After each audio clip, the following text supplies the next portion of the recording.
Here's the thing to keep in mind. You have to do two things. You have to Elsa it.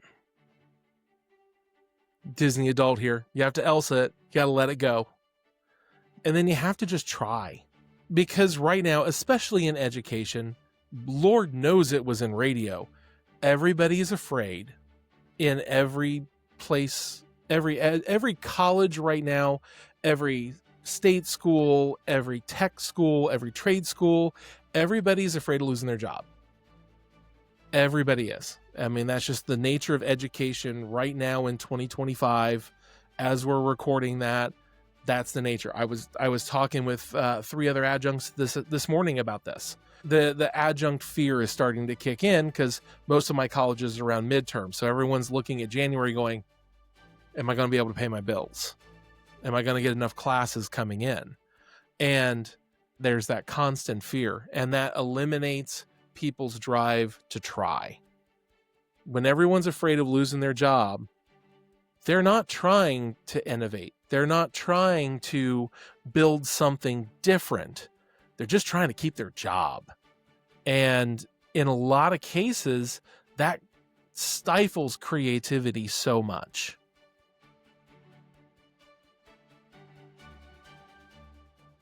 Welcome to the space where we connect, collaborate, and co-create. I'm Ed. And I'm Paul, and this is the Thought Partners podcast. And today we have our friend Link. It is my extreme pleasure to welcome into the Thought Partners arena, Link Schreiber.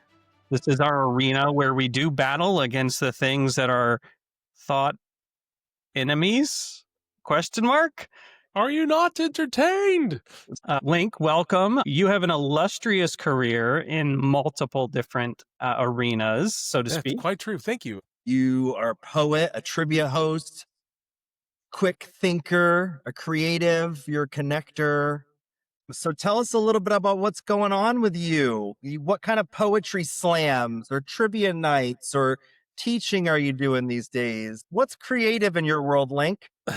making something out of absolutely nothing. That's really, that's kind of what way my whole life has been, is just hustle, see what you can make out of whatever you've got sitting in front of you at the moment. Kind of background, I come from a very working class family, and they were like, okay, so if you're going to college, you're on your own because we got nothing for you. You're on your own. I'm like, okay. I've never had just one job. Like there's been no time in my professional life. There's only been one job. If you added them up, how many jobs was the most you carried at a given time? I've got 5 now. Okay, so north if of I if five? well actually if I count, no, technically it's, if I count the slam, it's 6. So that's kind of up there, 5 or 6. But when you're adjunct teaching, you might only be teaching 1 class at this college, or you might only be teaching 2 sections at this other college.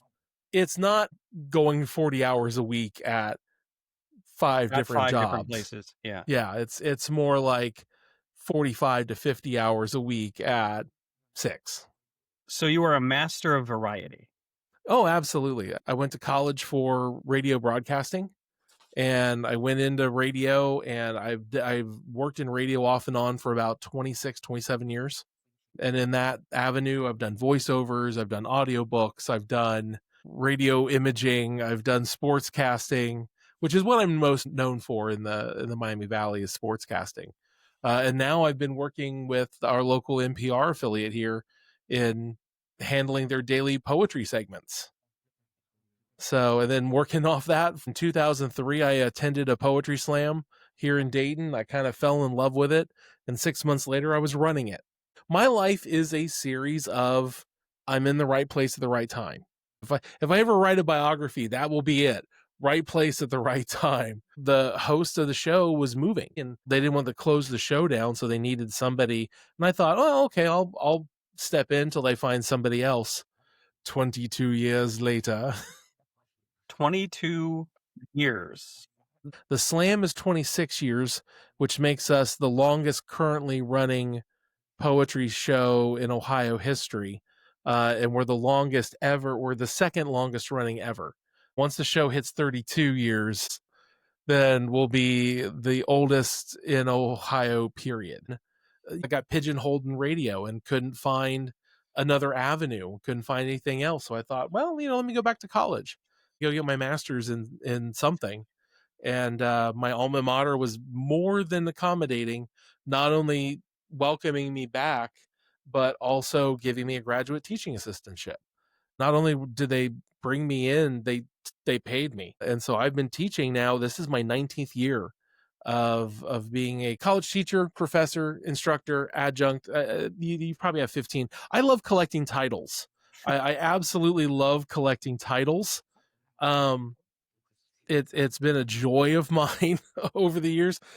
I was just recently downsized, so I'm sitting there going, okay, what do I do? Do I just sit here and twiddle my thumbs, or do I get back to the grind and hustle? I took 2 weeks to rest and go on a trip that I'd already had ready to go. And then while I was on the trip, I was already setting up hustles. I was already looking for things because I'm a night owl. And so everybody in my house passes out early. And I was sitting there at night between watching TV in Britain and on my laptop or on my tablet, looking at job postings and tooling up the resume because I knew when I get back, I got to hit it. I got to hit that grind, think on my feet because unfortunately, I'm also been in industries that aren't huge right now. So, radio jobs don't exist anymore. I'm like, okay, let's see what I can find. Let's get back to teaching. Let's get it back into the classroom, which was weird because I've been online for so long. It's my first time in the classroom since 2018. That was a change. I believe the first day I walked in, I'm like, okay, folks, it's my first time inside a physical classroom since 2018. Please make it worthwhile that I put on pants. I'm sure that went over well. Oh, they loved it. Link, you said there was downsizing, and so you had to get back to hustling, but it doesn't sound like you ever really stopped hustling. I've never had just one job. Working in radio, doing the poetry slam, or teaching, working in radio and working in the poetry slam all simultaneously. My wife marvels, and I marvel at her. Like, how can you only have one job in life? Like, I don't know what that's like. I've never known what that's like. You mentioned the poetry slam, 22 years strong. Yep. Dayton Poetry Slam, the first and third Sunday of the month. Check out our YouTube page, Dayton Poetry Slam, or on all social medias. The show's not about me. It's not Link Presents the Dayton Poetry Slam because when I took it over, I was leaning on other hosts.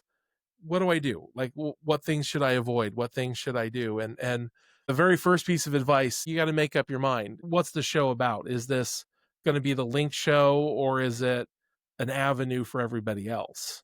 And I think that's what it's always been. It's just an avenue for my 28 to 34 poets to show up twice a month, just getting them out there. Here you go. Here's an open mic. Have fun. Oh, you want advice? Okay, well, here's some advice. Stop writing A.B. rhyme scheme poetry and start actually talking about something. The main thing is just making sure that show is so welcoming. That's a job in and of itself. I'm at Wright State University teaching courses. I'm at the University of Cincinnati Blue Ash teaching courses. I'm at Edison State Community College, which it's so nice being back in a community college format. I just always feel like you're making a bigger difference with people in a community college format because those are the people they're trying to step up, just like I was. I started at a community college here in the Dayton area. And just because my grades weren't that great, they would take me. It was cheaper in that avenue because I was paying for it all myself and taking out loans. My parents did help me in the loan department, only because I think they were forced to. I want to draw a line under something. Your work is not your job. the Oh no. work you are doing work in so many different fields, different areas, but it's not your job. I'm curious to get your take on that. What your thought is on that. No, absolutely not. No, my job is being a dad. That's my job. That's the best job actually in my personal experience and opinion. No, no, I no. This is just stuff I do in between times I'm hanging out with my kids. Even when I shape my student support hours, there's always a giant chunk of my time that's dedicated to my family, dedicated to my wife and my kids. That no, I don't answer phone calls, I don't answer text messages. We laugh maniacally when I hit the deny button on my phone. It's like, no, read my email tag. And even that now. But, my job is to be a parent. And so, talk to me a little bit about the value that comes from all those other things that you do. Aside from Sometimes, monetary. sometimes it's monetary, but you Well, yeah, just that's said it's true. not monetary all the time. What is? Especially adjuncting. It's not monetary. Well, what is it then? Why do you do it? Um, it's the whole reason I got into teaching. My poetry mentor was having some trouble at Wright State, and so I went to the department chair just to see what I could do to help out Gary. And it had kind of ballooned into that. Well, no, because you don't have the credentials, but we can get you the credentials. And that's where that ballooned into. But it's always been about helping people. If I had a psychiatrist, it would probably tell me I have some type of hero complex. Uh, my therapist says other things, but I'm sure a psychiatrist would tell me I have some type of hero complex. As you can see from all the various Batman behind me in my in the picture, but only for those of you watching on YouTube. Uh, for those of you listening to the podcast, he has various amounts of Batman hovered And, all behind him. and the Stay Puft Marshmallow Man. Yes, most people don't get Stay Puff, and then if I twist this way a little bit, we've got my spirit animal Figment. Pigment. So Yes. Okay, so there is our easy bridge into creativity. Looking at Figment in the background there, it's I'm filled with imagination. it is, and probably once was filled with popcorn, but Oh no, it's a oh, that was collector's. not a No, popcorn bucket. I mean it is a popcorn bucket, but it was never filled with popcorn. That thing would be a nightmare to wash out. Yeah, All the nooks and crannies.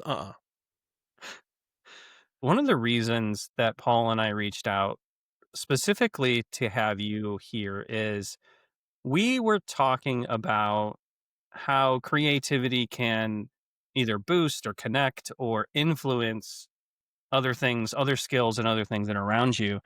And the first name that came to mind was you, from the poetry slams, from your work as an announcer and being able to read a situation and quickly react to it. Even trivia. I've seen you Oh host yeah, I forgot trivia, about trivia. and hosting trivia is a spectator sport in itself. I'm curious if you could kind of take us down a little pathway and talk a little bit about creativity and quick thinking, and are these things connected like we think? You would think, but there's definitely a learned skill about it, especially when you get into sportscasting. That's one of the most creative there is, and because my experience in working in radio and sportscasting has built everything else. Timing and pacing and learning things along those lines. Anybody can. Oh, he's got the football. He's going to the 5, to the 10, to the 15. Anybody can announce and look at what's going on, but it's painting the picture and it's filling the time. Traditionally, think baseball, think traditional baseball games, because they really have done a lot in the last 5-10 years, give or take, on shortening the game, not making the game a several hour affair. But that was something you learned. That was something you learned even in just mass comm, is about pacing and about timing. And looking at baseball, that's why people remember Harry Carey so much from the Cubs. It's not because he was a great broadcaster, because you're looking from a technical broadcast side. No, he wasn't. There were far better ones. People were listening to Harry Carey for the absolute non sequiturs that would happen to fill the up to 5 minutes in between pitches. Ryan Sandberg at the plate. It's a 3-2 count. Hey, check out the kid in the sombrero. That is not something you see every day here in the Windy City. Just going off for a minute and a half on a guy wearing a sombrero sitting in the stand while Sandberg walks. like it at one point, it doesn't even become about the game. It becomes about filling the time. And I just remember doing a Wayne High School baseball doubleheader. Well, in between the two games, the home plate umpire comes up to us and goes, "Wow, you guys are really good, but what game were you watching? Like, you were calling pitches here, you were calling pitches there." I'm like, it's radio, man. Nobody knows. Heck, half the time we can't see. It's like chess. It's like thinking 4 to 5 plays ahead. That's what happens in teaching. It's very rare for a student to truly surprise you. You know what a student's going to say. And in a lot of cases, okay, you're already prepared for it. I want to notice something, Link, as I'm listening to you talk about this, and that is that I got the impression initially that you're just seat of your pants, figuring things out. Like you're improv guy. You just kind of right place, right time. It just kind of happens that way. But then the more you talk about it, sounds to me like there's quite a bit of planning involved. There's quite a bit of strategy. There's quite a bit of thinking ahead of time. I want you to talk a little bit about the balance between preparation and improvisation and where creativity lives in that space. What makes it stronger? What makes it weaker? Well, I think we've all had those instructors that have a script and that's all they do.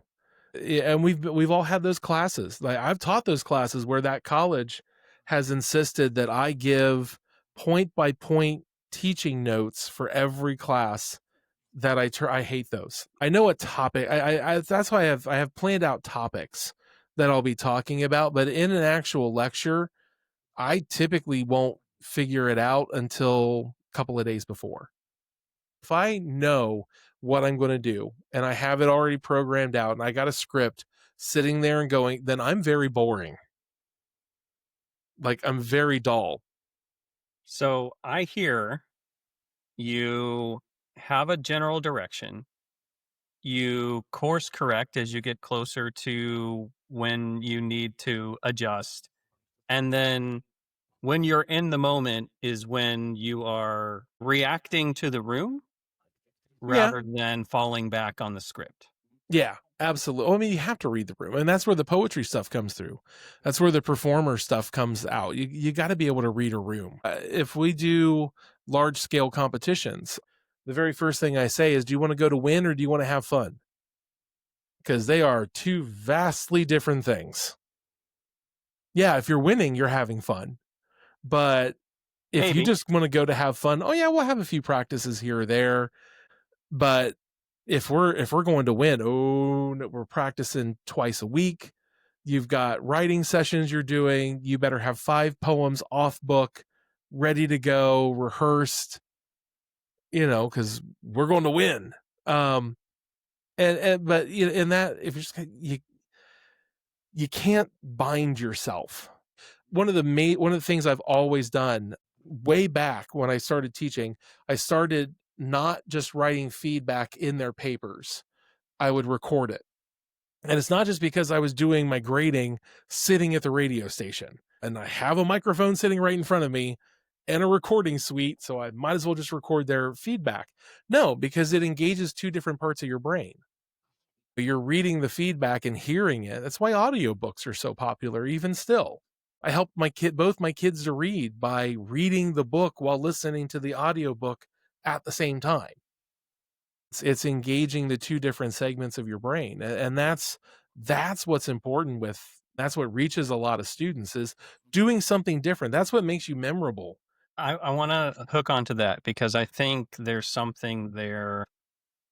We've talked about reimagination on this podcast. We've talked about reengineering. We've talked about picking a new direction. We've talked about forging your own new direction.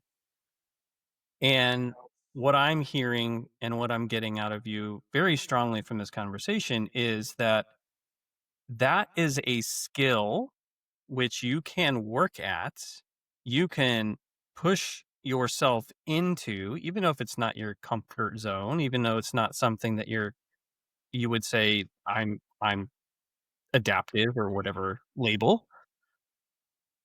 I'm curious to think what your take is on that read of our conversation and what maybe we start building together in that direction. One of the things we like to do is co-create some sort of exercise or some sort of artifact for our listeners to use. Curious to think your opinion on whether or not that's a good direction. Oh, absolutely. Here's the thing to keep in mind. You have to do two things.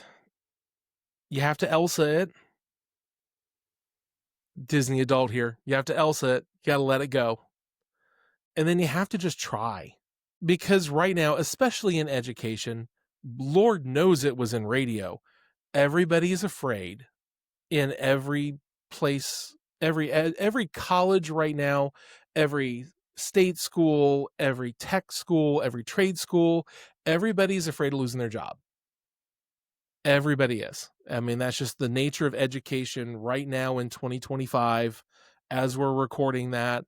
That's the nature. I was talking with 3 other adjuncts this morning about this, that, you know, the adjunct fear is starting to kick in because most of my colleges are around midterm. So everyone's looking at January going, am I going to be able to pay my bills? Am I going to get enough classes coming in? And there's that constant fear, and that eliminates people's drive to try. When everyone's afraid of losing their job, they're not trying to innovate. They're not trying to build something different. They're just trying to keep their job. And in a lot of cases, that stifles creativity so much. And I think in a lot of cases, people just need to keep that in mind, is they just need to let go. They need to let go and try, because no one's going to criticize you for trying. They're going to criticize you for sitting on your laurels and just doing the same thing over and over and expecting to get the same results. I've now heard a lot about fear that's out there and anxiety in the world in which we live. This is scary. This is weird. Always having to sort of improv. And it's really powerful that you just brought it up again, that creativity is stifled in that space, in that fear space, that anxiety space, that worry space. And it is a mindset. Without getting into toxic positivity, talk a little bit about that holistically. You said that your job is being a dad. It's your favorite role that you play. I read a book recently called The Anxious Generation, which is very much in that zone about anxiety, learning, going through school, looking to be creative, as a lot of young humans are before they're not. We're all happy before we remember why we're not supposed to be happy. That's So, such crap. Like, when you so think about it, like, you know, like, why are we not supposed to be happy? It's been fascinating being back in adjunct land, as I lovingly call it. I've turned down some colleges because they've insisted that I treat a 1 or 2 class a term adjunct job as my full-time job.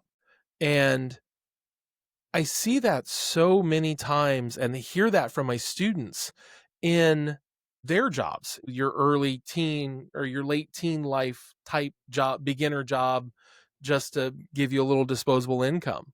I don't know why we've gone to that mindset. I think millennials have proven that. And I love that about millennials. We Gen Xers tend to settle a little too quickly. And that's because we had parents that only had one job. They only had the one place they worked at until, or we saw our grandparents work at one place until they retire. None of my family did that, mainly because they all worked in manufacturing, and the capricious nature of manufacturing. I think my dad lost his job at least 3 times I can think of off the top of my head, and my grandmother switched jobs at least 7 times that I can my grandfather too. And I think millennials are really, really good at that. Like, nope, I don't like the writing on the wall, so I'm gone because there's plenty of other things out there.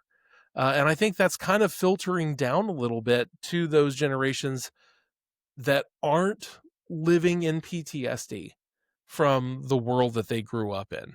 I see that with my kids. I joke, my oldest, he's so traumatized by middle school that he went to online high school for the first 3 years and has just now gone back.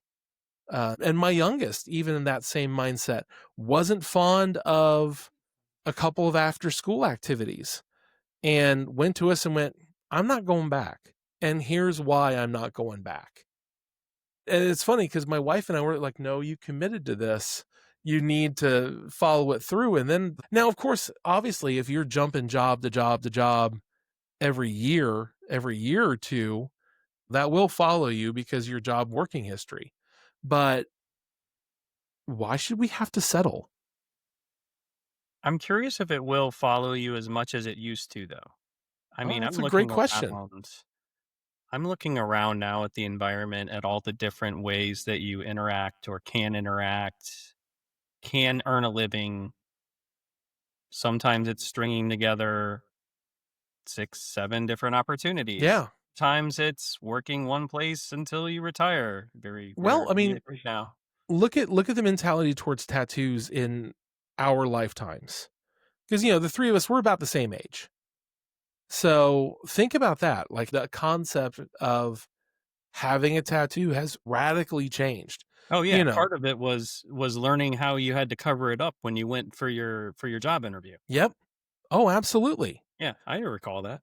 Yeah, very much so. And even places like working as a civilian in the military, they've had to ease up on that because other than that, they wouldn't have workforce.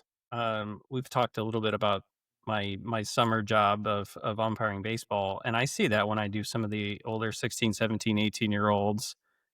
They got 2, 3 tattoos. Their parents got them the tattoo for their birthday, for instance, and that's what they wanted, and Maybe it's not that mindset of permanence.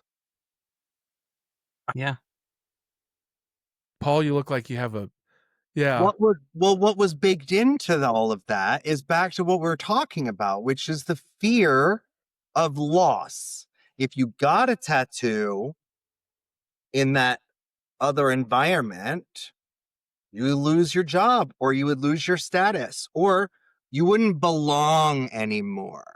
Yeah. Right? I don't belong in that space because I've gotten tattoos on my skin, right? And that shifts people from feeling comfortable playing, exploring, improving, being agile into protection mode, into armored up mode, into cover up mode. And that is that's a constraint, I think, on creativity. But to the point of what those worlds were that those people were in was very much more automatic. There was a lot more work that didn't require much creativity, I think. I mean, my grandparents didn't talk to me for I want to feels like a couple years when I didn't go into the military or didn't go into a factory job right out of high school. despite me reminding them multiple times that I have a severe food allergy and can't be admitted into the military. But that was that mindset they had. Like, no, this is what you go do. These are your two options. This is what you do. College wasn't a thought, and it wasn't an option. It wasn't something you went. My dad's dad, if you didn't know, he made a good job of pretending that I was not going to follow him into plumbing. No, I'm claustrophobic. I can't. That's not going to happen. Let me just crawl up under here and no. Yeah, that Yeah, doesn't no. sound like a you thing. My dad did find great creativity in his factory jobs because he was a tool and die maker. So when something would break, he literally had to make something up in order to fix it. I always admired that. My mom was a school cook. My mom was not just a school cook; she was a school cook in a severe behavior and handicapped. Like, she worked in basically the Arkham Asylum for kids, and that's nothing but creativity. There in life, there's never just one path. I believe we call that the either or fallacy in a teaching mindset. In circling with your point about when to change, it's always realizing there's more than one way. So what's the practice, Link? What's the practice? What can listeners do immediately and walk away with and try to help Okay, them with this either or fallacy? There's lots of options between either and or. if you're a teacher, change up the way you deliver feedback. Don't make all those comments on a paper that no one's going to read. Give them an audio file. I would You love know, an audio file on my papers. I am in a doctoral program right now in strategy and innovation, and a lot of my papers come back with APA and citation corrections and some scholarly writing corrections because I tend to not naturally write in academic format. I'm more off the cuff. that I had a teacher that will remain nameless try to keep me from graduating with my master's. He was trying to hold my entire thesis because I did practical thesis work.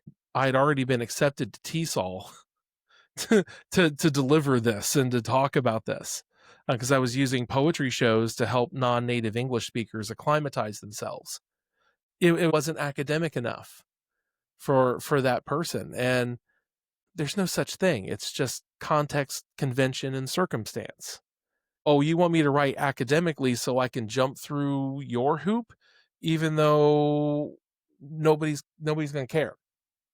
I love context, by the way. Thanks for bringing that up. It's one of my favorite things. It's one of the most important things to me. I'm like, I need context. Yeah, but try. I mean, that's one of the biggest things you can do. Try doing something. Drive a different way to work. If you commute to work, drive somewhere different. Go to a different McDonald's than you would normally go to. Right? Park in a different parking space. How many times do you go to the grocery store and park in the same spot or relatively close, the same quadrant of the parking lot?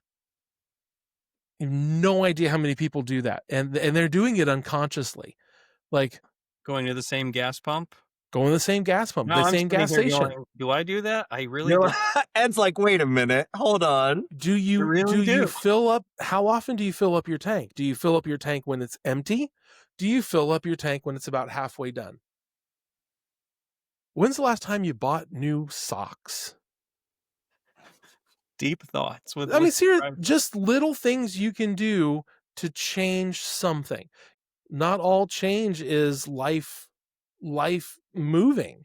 Sometimes it's just going to a different restaurant. Sometimes it's just wearing a colorful shirt instead of wearing the white, black, gray that for some reason every shirt seems to be now. Or noticing where we get comfortable with the same thing over and over again, noticing where friction comes from that comfort, noticing where we do it because there's a sense of control. And a lot of times things are about controlling things and thinking that we have control over anything but Oh, our. yeah. Why do you think we have to have this thing within a foot of us at all times? What is that thing? Oh, it's my cell phone. Oh, it's a Sorry, cell I've phone. got Oh. I got a flip phone. Think, when's the last time you went more than an hour without your cell phone in arm's reach? Now, for a lot of us, we can't because of our jobs. And I'm like, logistically, oh no, that's actually not possible because everybody has two-factor authentication. I cannot do work for any of the 4 colleges I'm at without my cell phone being within a foot of the device. Same. I can't log in to do any of my coursework without And this. that's, you want to talk about control. And I'm not anti-cell phone, don't get me wrong. I'm not going off on that, but that is something really big and something that I've been working with lately because of the little sleep that I get. And self-inflicted, absolutely. They call it revenge procrastination, where instead of going to bed after I get done working my later shift at night, um, I just sit and doom scroll for an hour. Yes. I lose sleep because of it. But something I've been doing is I've not been taking the phone into the bedroom. I've been using an actual that I just happen to have still in the house because I'm a pack rat. I had an alarm clock, like I had an old radio alarm clock. So I picked a station and I've been setting the alarm instead of having the cell phone in the room, just to completely detach. I was realizing the first thing I did in the morning was grab the cell phone. Yeah. So the practice here, the Try try, one different thing.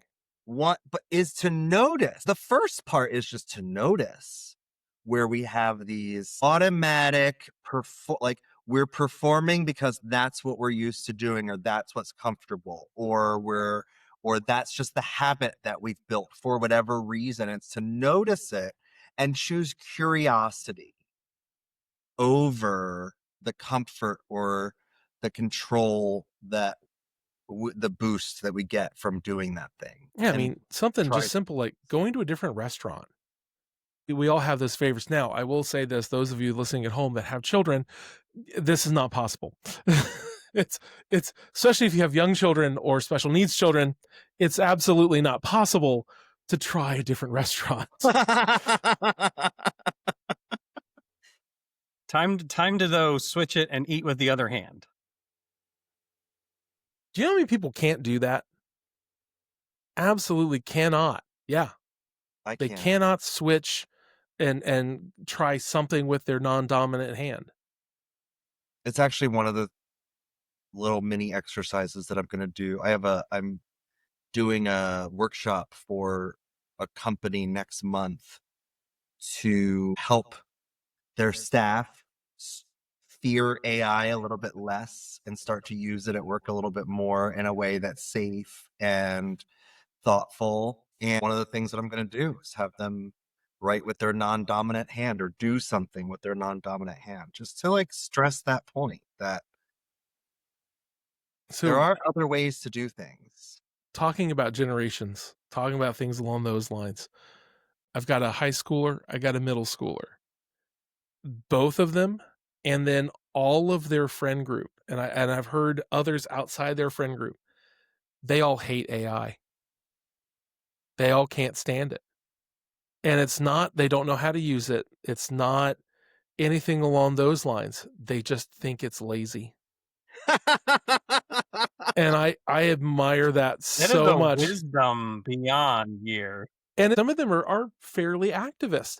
I figure they would be against AI from a environmental standpoint, and from a logistical standpoint along those lines. Nope, every one of them. I was running a question for a discussion forum through AI to help make it a little more AI proof, and one of them saw me do it and just berated me for it. Because like, you're smarter than that. You don't need AI. And I'm like, wow. I Well, really okay, wasn't then. even using it just to have it do it for me.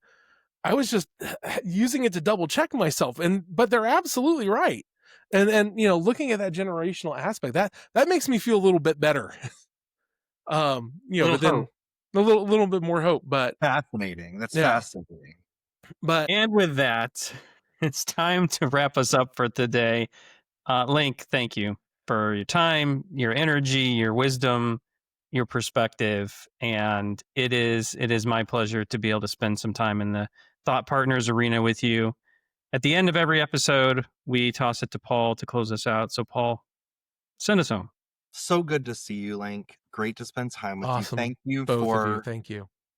partnering along with us to think and to remember that creativity isn't the absence of fear. It's the courage to move through it and to find other ways. It's the choices between either and or. And there are a lot of them. And we appreciate you reminding us of that. Thank you for all that you do for your family, for the community, for poetry, for creativity. Thanks for listening. And please remember to take care of yourselves and each other.